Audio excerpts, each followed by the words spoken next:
Hello. Can I get a sound check? We're live. As soon as I get the sound check, I'm able to start.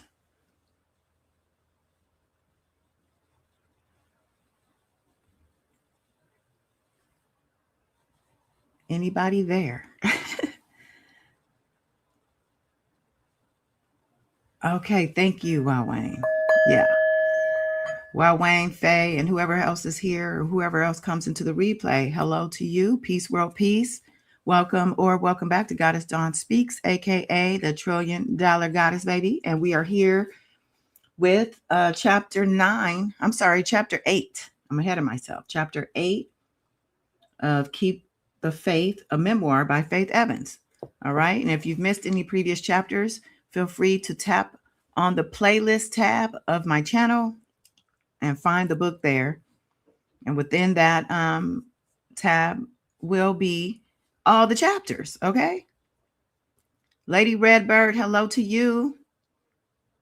Hi, Faye. All right, y'all. So listen, I'm jumping right into chapter 8. It's a super short chapter. And this is why I'm probably going to come back tonight with chapter 10. Why do I keep skipping ahead? Chapter 9. But chapter 8 is titled I Do. And I think that will tell you what's going to happen. Because chapter 7, we were all up in Faith and Big's relationship and how they first met and all of that. So let's get into it. I do. Chapter 8, I do. So Faith and Big became truly inseparable after that night. Remember when they had sex? Y'all remember that. They were in Brooklyn just about every day, although it was hard to get him to come back to Jersey to her place. That man loved Brooklyn life like it was his wife, and it was like pulling teeth to get him to leave, even for one damn night. So she was joined at the hip not only with Big, but with Chico, Nino, C's too. And if they went to the movies, they were sitting behind them. If they went to Come Cow, they were waiting in the car. If they were having sex in that back bedroom, they were out on the stoop. About 2 weeks after the Father's Day party, they went to a movie and somehow ended up alone for once. They went back to St. James and hung out in the car for a while. You know I'm gonna marry you, he said, just like that. Yeah, whatever, she said. Big turned to face her. I'm serious. You have to be my wife. She wanted to say, do you even know what a wife is? It was strange to hear Big talking about grown stuff like marriage. He still lived with his mother, and he was a baby in many ways. When he went on promotional trips for Bad Boy, and I'm just reading. I'm not supposed to be reading this. So then she goes on to talk about them going on promotional trips for Bad Boy and how he didn't even pack his own bag. She said, like many New Yorkers, Big didn't drive. He didn't have a license or a car. And I'm just going to interject. It's such the opposite here in LA. Like, soon as you can, probably even before you're supposed to, you're driving. You get your license as soon as you can. I think I got my license, my permit, I think when I was 16, 15, 16. But I was fully licensed and had a car at 16. Okay. So just saying, it's so opposite, what they say, nobody walks in LA, even though things are getting better with public trans. But yeah, anyway. So she said his life was about getting a new pair of Timberland boots, freestyling on mixtapes, playing CeeLo, and smoking weed. And he wanted a wife? But after a brief discussion on the subject, she realized he was serious, and she wasn't quite sure what to think. She had been known for not necessarily thinking things through. And we've seen that throughout the chapters, right? But she said, just like when Kai invited her out to LA, there she was, here she is now, 21 years old, a single mother, just starting to live out her dream. She said these were heady, intoxicating times, and meeting Big and falling in love with him so quickly just felt right. She hadn't yet met his mother, She had only minor interaction with his daughter. He hadn't met her family at all. Did she mention he was still living with his mother? And yet she had met the sweetest, most romantic guy, and he wanted to marry her. Why the hell not?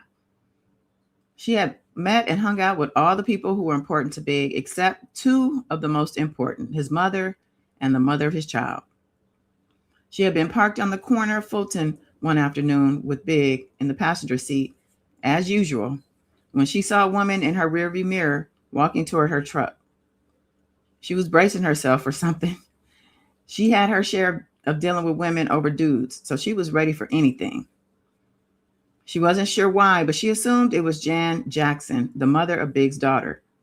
She had been wondering why they broke up, but never could get the full story out of Big.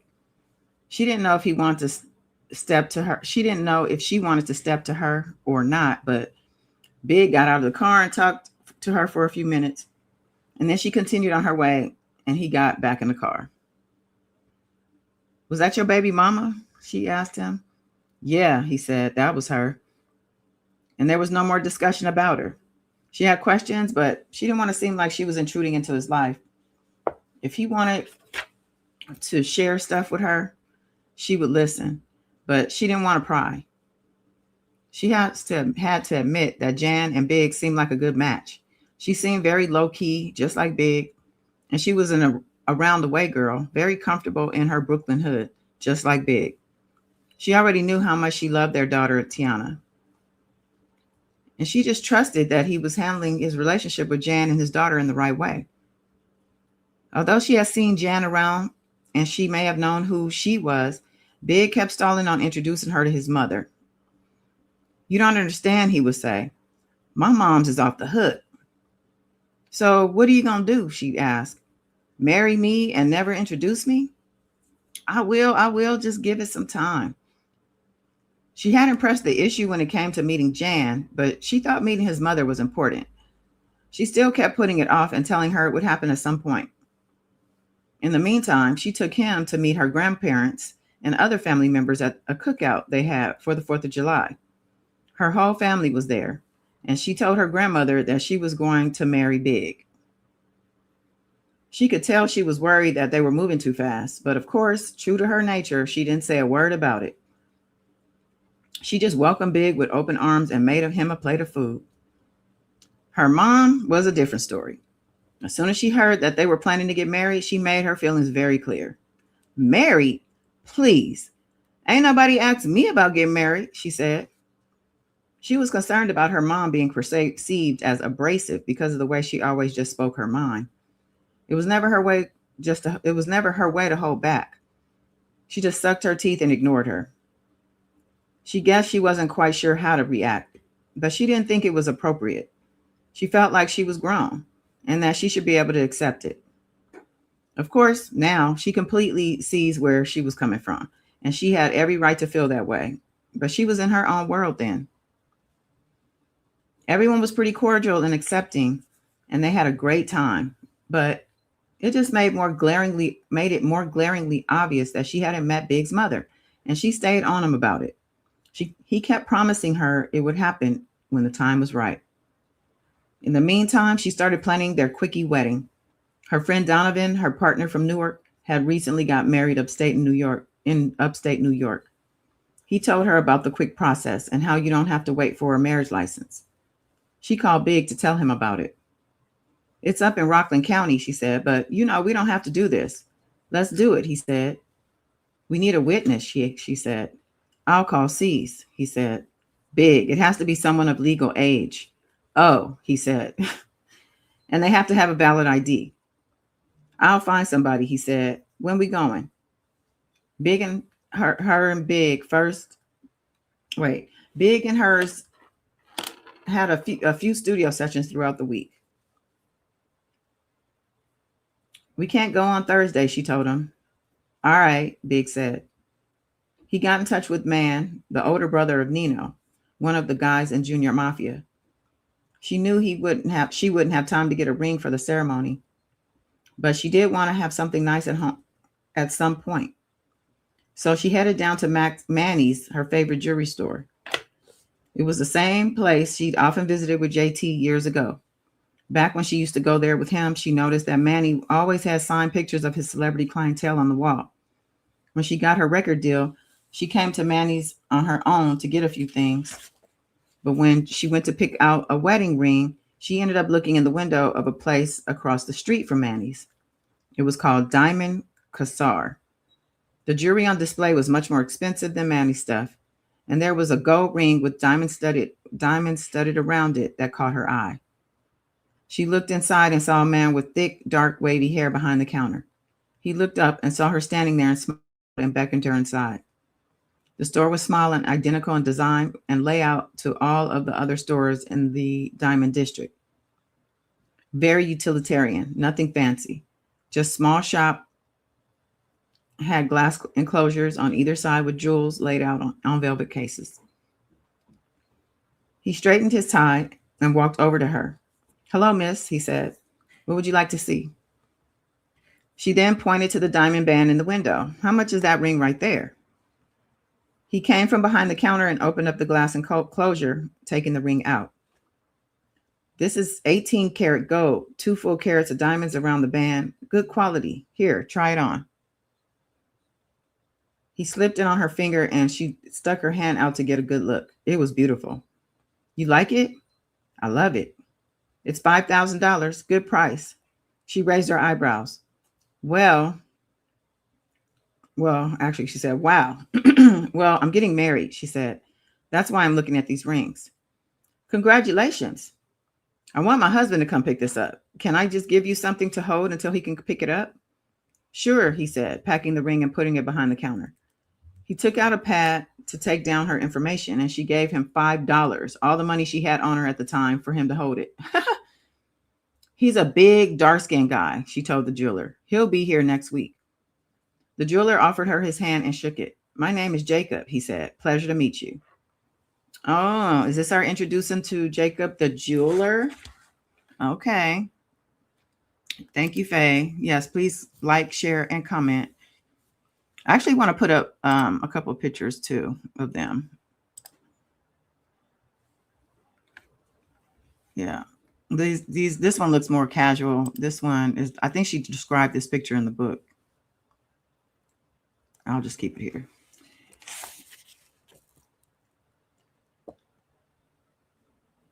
Big did end up buying that ring for her. And then he purchased some things for himself while he was there. Then he told Puffy about the spot, and the word began to spread. Eventually, everyone in the music industry would get their jewels from Jacob the jeweler, all because I looked in the window and seen something I liked the day before Big and I got married, she said. Now, see, remember I told you guys she always comes out as like the hero or the savior of the situation. Here she is again, seemingly taking credit for Jacob the jeweler's success in the industry. I mean, it could be true, but she tends to do this throughout the book, I noticed. That's interesting. So, on the morning of August 4th, 1994, she and Big drove up to Rockland County with his friend Man in the back seat. They talked and smoked weed for the entire hour-long ride. "You scared?" she asked Big. "Nah," he said. She wore her white sleeveless linen dress, the same one she'd worn to Puff's Father's Day party, when she and Big spent the night at her place for the first time. And Big was wearing his usual uniform, jeans and Timberlands. She knew what they were doing was serious, but it was also a fun adventure. They got to the office, and there was a county clerk and his secretary. They went into the clerk's office and came out from behind his desk and stood in front of it. She and Big stood facing him. The clerk instructed them to repeat after him. "I, Christopher George Latour Wallace, take you, Faith Renee Evans, to be my wife." I wasn't she wasn't as nervous as she thought she would be. In fact, she felt like it was the most natural thing in the world as she repeated her lines to Big. "To have and to hold from this day forward, for better or for worse."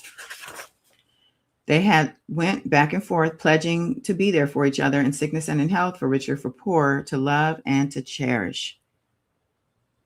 Till the county clerk looked at her to repeat the last line. "Till death do us part," she said. By the powers vested in me in the state of New York, I now pronounce you husband and wife, said the county clerk. She and Big stood there and waited for the part where they were supposed to kiss each other. Now, since this is a civil ceremony, and not a religious ceremony, there's no need to kiss the bride to make this official, the clerk said. Big kissed her anyway. She slipped a cheap $200 ring she bought for Big on his finger, and it was over. She was Mrs. Christopher Wallace. She and Big had known each other for barely 2 months, and they were now married. She didn't know where the legend of them getting married after 9 days came from. Granted, 2 months isn't a long time either, but unlike what's been printed so many times, they didn't get married 9 days after they met. She didn't know if getting married 2 months after meeting is any better, but still, she needed to clear that up. That afternoon, Man, Big, and her stopped at a diner on their way back into the city, and then she drove them back to Brooklyn. She was back in Jersey in time to pick up China for preschool. It wasn't the most traditional way to start a life together, smoking weed on the way out to our wedding and stopping for greasy French fries on the way home. And they didn't even have plans for a household setup. They say love is blind, and she was so in love with Big that she couldn't see a thing. And that actually ends the chapter. The chapter was just as short as the courtship, right before the wedding. Now, the next chapter is longer, and it gets into them announcing the marriage. You know, they had to tell people. They had to tell the people at the label, and especially Puffy. So we're going to get into all that later. Make sure you are subscribed so you can get the notifications. I'm going to go ahead and set that up now, actually, so I can have that already on deck. So appreciate you. Have an amazing rest of your Thursday or whatever day it is that you're listening to this. If you're in the replay, shoot me a comment. Let me know you stopped by, and let me know your thoughts on Faith's journey thus far. All right, y'all. Same here, Faye. And you're welcome. All right. Peace. Till next time. Bye.